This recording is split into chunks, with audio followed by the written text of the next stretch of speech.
বিসমিল্লাহির রহমানির রহিম। গ্রহণপ্রিয় ভাইয়েরা, আসসালামু আলাইকুম ওয়া রাহমাতুল্লাহি ওয়া বারাকাতুহু। জি প্রিয় ভাইয়েরা, আশা করি সবাই ভালো আছেন, সুস্থ আছেন। আলহামদুলিল্লাহ রাব্বুল আলামিন, আল্লাহর যত প্রশংসা, যত ক্রমের আল্লাহ রাব্বুল আলামিন সানা এবং প্রশংসা হইতে পারে তারই সব প্রশংসা আল্লাহ রাব্বুল আলামিনের। যে রব্বুল আলামিন আমাদেরকে সবাইকে এত ব্যস্ততার মাঝেও দুনিয়াদারি নিয়ে আমরা হাঁটি পা পা করে আমরা আজকে সূরাতুন নিসা 14 নম্বর আয়াতে পৌঁছে গেছি, আলহামদুলিল্লাহ। প্রিয় ভাইয়েরা, আজকে যে আমরা ছোট্ট একটি আয়াতটি বেশি বড় হবে না, যে 14 নম্বর আয়াতটি আমরা যেটা তেলাওয়াত করতে যাচ্ছি এবং রাইট দিয়ে এবং শব্দিক অর্থ এবং সরল অর্থগুলো বোঝার জন্য চেষ্টা করবো আমরা ইনশাআল্লাহ। এই আয়াতের 13 নম্বর আয়াত, যেটা পূর্বে যে আয়াতটি ছিল এবং বর্তমান যেটা আজকে যেটা 14 নম্বর আয়াতটি, এটা আপনি দেখলে রব্বুল আলামিন কোরআন কারীমে যখনই জান্নাতের কথা উল্লেখ করবে, আর তখনই এর পরেই কিন্তু জাহান্নামের কথা বলা হবে, বা জান্নাতীবাসীদের যখন আলোচনা হয় এর পরেই কিন্তু ওই জাহান্নামীবাসীদের আলোচনা করে, বা আগে জান্নাতের বা অথবা পরে জাহান্নামের, অথবা আগে জাহান্নামের পরে জান্নাতের। এটা হলো কোরআন কারীমের সুন্নাত বা নিয়ম, যেটা আল্লাহ রাব্বুল আলামিন করেন। এটা আমাদের এই যে কোরআনে আমরা যখন তেলাওয়াত করি এটা আমরা দেখতে পাই। তো সেভাবেই 13 নম্বর আয়াতে আল্লাহ রাব্বুল আলামিন ওয়ারিসি সত্যের উল্লেখিত যে বিধানগুলো বর্ণনা করেছেন, এবং এই 2টি আয়াতে যারা সব বিধান মেনে চলবে এবং বাস্তবায়ন করবে তার ফজিলত সম্পর্কে এবং তাদেরকে জান্নাতে প্রবেশ করাবেন সেই সম্পর্কে আল্লাহ রাব্বুল আলামিন বলেছেন। এবং এই এর পরে যেটা 14 নম্বর আয়াতে, তদুপরি তার অপোজিট যারা অমান্য করবে বা আল্লাহ রাব্বুল আলামিনের যে বিধিনিষেধগুলো, বাউন্ডারিগুলো যেটা মানবে না, তাদের তার শোচনীয় কিভাবে পরিণতি হয় এই আয়াতে তাদের পানিশমেন্ট কিভাবে হতে পারে, এই 14 নম্বর আয়াতে আল্লাহ রাব্বুল আলামিন বর্ণনা করেছেন। তো রব্বুল আলামিন এই আয়াত সম্পর্কে যেটা উল্লেখিত, এইসব বিধান আল্লাহ তাআলা প্রদত্ত বিধি, যেটা যে ব্যক্তি আল্লাহ রসুলের পূর্ণ অনাগত্যা বা অনুগত্য করবে, অর্থাৎ যেসব বিধিবিধান মেনে চলবে আল্লাহ রব্বুল আলামিন যেগুলো আমাদের উপর ফরজ করেছেন, আল্লাহ তাআলা তাকে বেহেশত সমূহে তাৎক্ষণিকভাবে রব্বুল আলামিন প্রবেশ করাবেন, যার পাদদেশে তলদেশে দিয়ে নহরসমূহ প্রবাহিত হচ্ছে, যেটা আমরা জানি, জান্নাত সম্পর্কে আমরা পড়েছি আমরা, যারা অনন্তকাল সেখানে থাকবে। এইটা আল্লাহ রব্বুল আলামিন একটা যে অভয় দিয়ে আল্লাহ তাআলা বলেছেন যে অনন্তকাল যে বিধিবিধান সমূহ আমরা অল্প কষ্ট করেও এখানে একটু সবর করে ধৈর্য ধরে যে বিধিবিধান গুলো আমরা মেনে চলি, তাহলে আল্লাহ রব্বুল আলামিন অনন্তকালের জন্য সেই শান্তিময় জান্নাতে আমাদের প্রবেশ করাবে।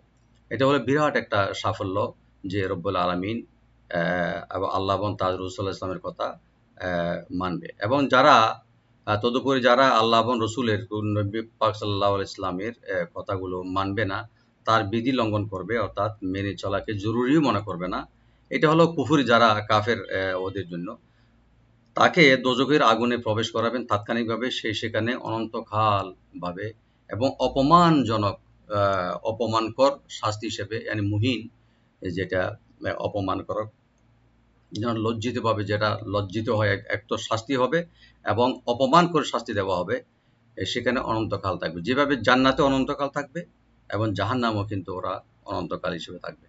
তো রব্বুল আলামিন আমাদেরকে, আল্লাহ রাব্বুল আলামিন বিধান যেগুলো দিয়েছেন, অন্তত এই দুনিয়াতে মৃত্যুর আগ পর্যন্ত আমরা তা পালন করার চেষ্টা করব, এবং এই পালন করা থেকে যে কষ্টগুলো হবে আমাদের, সেই কষ্টে আপনি সে জান্নাতকে যদি সামনে রাখেন, আল্লাহর সন্তুষ্টিকে যদি আমরা সামনে রাখি, সেই কষ্ট আর কষ্টই মনে হবে না। আল্লাহ তাআলা আমাদের সবাইকে তার বিধিবিধান এবং নবী করিম সাল্লাল্লাহু আলাইহি ওয়াসাল্লামের দেওয়া বিধিবিধানগুলো তার উপর চলা এবং আমল করার তৌফিক দান করুক, আমিন।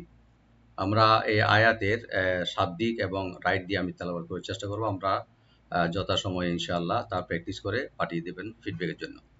আল্লাহ রাব্বুল আলামিন আমাদের সবাইকে তৌফিক দান করুক, আমিন। আউযু বিল্লাহি মিনাশ শাইতানির রাজীম। বিসমিল্লাহির রহমানির রহিম। ওয়া মান ইয়াসিল্লাহা, ওয়া এখানে ওপেন রাখবেন, আর মিম ওপেন থাকবে, আর নুন সাকিনের পরে যেহেতু ইয়া আসছে এখানে ইদগাম উইথ গুন্না হবে, গুন্না সহকারে এর সাথে মিলাই পড়তে হবে সংযোগ করে। ওয়ামাই এবং যে ব্যক্তি, আলকে ও তিলকে হুদুদুল্লাহ প্রথম যেটা 13 নম্বর বলছে এইটাই আল্লাহর বিধিবিধান, তারা যারা এতাআত করবে। এখন এখানে বলতেছে ওয়ামাই ইয়াসিল্লাহা, এবং যে ব্যক্তি অবাধ্য হবে, ইয়াসি মানে গুনাহ করা বা পাপ করা বা অবাধ্য হওয়া, ইয়াসি ইয়াসি ইয়াটাকে ওপেন করে আইনটাকে রাইট দিবেন, সটাকে একটু ডিপ করে লফজ জালার সাথে মিলাবেন। ইয়াসিল্লাহা, ইয়াসি মানে হলো অবাধ্য করা বা গুনাহ করা, পাপ করা। আল্লাহ, এখানে লফজ জালাল এখানে একটু হালকা হবে, হালকাভাবে আমরা পড়ব। রব্বুল আলামিনের বা আল্লাহ রব্বুল পাকের যারা অবাধ্য হবে, আল্লাহ ওয়ামাই ইয়াসিল্লাহা ওয়া রাসূলাহু, শুধু আল্লাহ রব্বুল আলামিনের অবাধ্য না, তার প্রেরিত নবী করিম সাল্লাল্লাহু আলাইহি ওয়াসাল্লামের যদি অবাধ্য হয়। ওয়া ওপেন রাখবেন, র একটু ডিপ হবে, সু একালিপ টানবেন, লাম ওপেন রেখে হাটাকে একটু একালিপ করে টানতে হবে। ওয়া রাসূলাহু এভাবে, এবং তার রসুলের অবাধ্য হবে। এবং আরেকটা জিনিস বলতেছে, এটা দুইটা গেল, একটা আল্লাহর অবাধ্য হওয়া এবং রসুলের অবাধ্য হওয়া। ওয়া তাআদ্দা, ওয়া ওপেন রাখবেন, তা ওপেন থাকবে, ইয়া ওপেন থাকবে, তা ওপেন থাকবে, আইনটাকে রাইট দিয়ে ওপেন রাখবেন, দাল ডাবল করে পড়বো, এখন গুণা এখানে কোনো টান হবে না। ওয়া তাআদ্দা মানে হলো ওভার ক্রস করা বা ওভারটেক করা বা লঙ্ঘন করা। ওয়া তাআদ্দা কি লঙ্ঘন করা? হুদুদাহু ইয়ানি আল্লাহ রাব্বুল আলামিন দেওয়া সীমাগুলো। হুদুদ এটা হলো হাদ, হাদ মানে হলো সীমা বা লিমিট, বা যারা লিমিট ক্রস করবে। আর হুদুদ এটা হলো লিমিটস যারা বা সীমা সমূহ আল্লাহ রাব্বুল আলামিন যে বিধিনিষেধগুলো দেওয়া, শুধু একটি বিধিনিষেধ না, অনেক কিছু, বিভিন্ন হুকুম আহকাম। তো হুদুদাহু এটা হলো প্লুরাল, হাদের আল্লাহ তাআলার বিধি ইয়ানি সীমা সমূহের, হুদুদাহু। ওয়া তাআদ্দা লঙ্ঘন করবে, হুদুদাহু তার ইয়ানি রব্বুল আলামিনের সীমা। হুদুদাহু দু একালে টানবেন, দ্বিতীয় দালটাকে ওপেন করে হাটাকে একালে টানবেন। হুদুদাহু ওয়া তাআদ্দা হুদুদাহু, তার সীমা লঙ্ঘন করবে, সীমা সমূহ। ইউদখিলহু, তাহলে পরিণতি কি হবে আল্লাহ তাআলা তা বর্ণনা করতেছেন। তাহলে এখানে যারা তিনটে জিনিস এখানে আরো বলেছেন, আল্লাহর অবাধ্য হওয়া এবং তার রসুলের অবাধ্য হওয়া এবং বিধিনিষেধের যে সীমা সমূহ দিয়েছেন তার লঙ্ঘন করা, তিনটি জিনিস। এটার পরিণতি কি হবে আল্লাহ তাআলা বলছেন, ইউদখিলহু তাকে প্রবেশ করাবেন, তাকে এন্ট্রেস করাবেন বা প্রবেশ করাবেন আল্লাহ রাব্বুল আলামিন। ইউদখিলহু, তালটাকে একটু হালকা খলখলা করবো আমরা, আর হার উপরে কোনো টান নাই। ইউদখিলহু তাকে প্রবেশ করাবে। এই তিনটা জিনিস যদি পাওয়া যায় কোথায়? নারন ইয়ানি হলো আগুনে বা জাহান্নামে, যেটা জ্বলন্ত আগুনে, জাহান্নামে প্রবেশ করাবেন। নারন, নুনটাকে ওপেন করে একালে টানবেন, আর রন, রার উপর যে তানবিন আছে এখানে আমরা জাহার করব, নারন। খালিদান, খটাকে একটু ডিপ করে একালে টানবো আমরা, খ লি বলবো।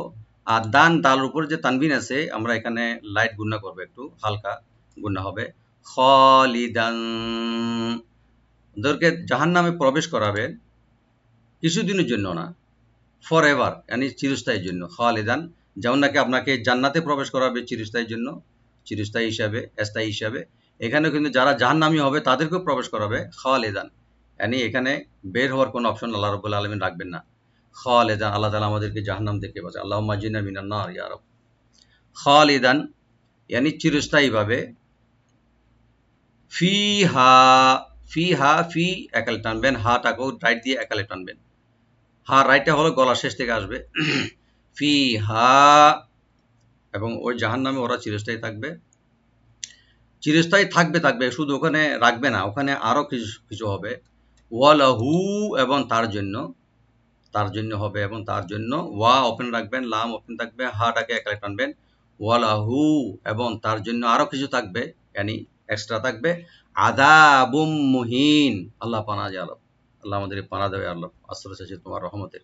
আযাবুম মুহিন, আযাব হলো শাস্তি বা পানিশমেন্ট, আর এমন পানিশমেন্ট যেমন নাকি মুহিন, যেটা অপমানজনক বা অপমানকর, যেটা যেমন নাকি কোনো একটা যদি ইজ্জতওয়ালা আমাদের দেশে যেমন চেয়ারম্যান বলেন বা কোনো মন্ত্রী বা মিনিস্টার, ওকে যদি গলার মালা, জুতার মালা পরাই যদি আপনি যে সমাজে বা বাজারে হাঁটান, এটা হলো একটা তো আযাব হবে এবং অপমানজনক আযাব হবে। এই ধরনের অপমানজনক যেটা লজ্জা হয় বা অপমানিত হয়, শেমলেস, যেটা ওইভাবেই আযাব দেবে ওখানে জাহান্নামে, ওকে চিরস্থায়ী রেখে। আযাবুম মুহিন, আইনটাকে ওপেন রাখবেন, জালটাকে ওপেন রেখে একালে টানবেন। আর বার উপরে যে তানবিন আছে মিমের সাথে, এখানে আমরা ইদগাম করব উইথ গুন্না। আযাবুম মুহিন, মুহিন, এখানে হাটাকে রাইট দিবেন। আর নুন সাকিন হয়ে যাওয়ার কারণে, মানে এই যে ওয়াকফের কারণে এখানে মধ্যে আরজি হয়ে যাবে। ৩ আলিফ পর্যন্ত টানবেন বা ৪ আলিফ পর্যন্ত টেনে থেমে যাব আমরা। মুহিন মানে অপমানজনক বা অপমানকর আযাব ওদেরকে দেওয়া হবে। আল্লাহ তাআলা আমাদেরকে সেই আযাব থেকে, সেই জাহান্নাম থেকে রক্ষা করুন ইয়া রাব। আমি আরেকবার তেলাওয়াত করে দিচ্ছি, এরপরে সরল অর্থটা বলে দেব ইনশাআল্লাহ। আউযু বিল্লাহি মিনাশ শাইতানির রাজীম। বিসমিল্লাহির রহমানির রহিম। ওয়া মান ইয়াসিল্লাহা ওয়া রাসূলাহু ওয়া ইয়াতাআদ্দা হুদুদাহু ويتعد حدوده يدخله نارا خالدا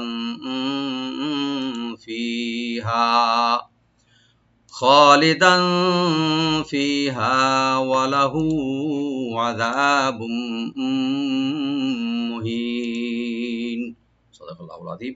আল্লাহ রাব্বুল আলামিন ইরশাদ করেছেন, পক্ষান্তরে যে ব্যক্তি আল্লাহ ও তার রাসূল করিম সাল্লাল্লাহু আলাইহি ওয়াসাল্লামের অবাধ্যতা করবে বা তার কথা, ওদের কথা মানবেন না, এবং তার সীমা লঙ্ঘন করবে, যে আল্লাহ রাব্বুল আলামিন সীমা লঙ্ঘন বা হুদুদ দিয়েছেন, তিনি তাকে দাখিল করাবেন জাহান্নামে, যাতে সে সর্বদা থাকবে, চিরস্থায়ীভাবে থাকবে, এবং তার জন্য ওখানে আছে লাঞ্ছনাকর শাস্তি বা অপমানকর শাস্তি। আল্লাহ তাআলা আমাদেরকে কোরআন কারীমের সহিহ শুদ্ধভাবে তেলাওয়াত করা এবং তার উপর আমল করার তৌফিক দান করুক। আমিন। আসসালামু আলাইকুম ওয়া রাহমাতুল্লাহি ওয়া বারাকাতুহু।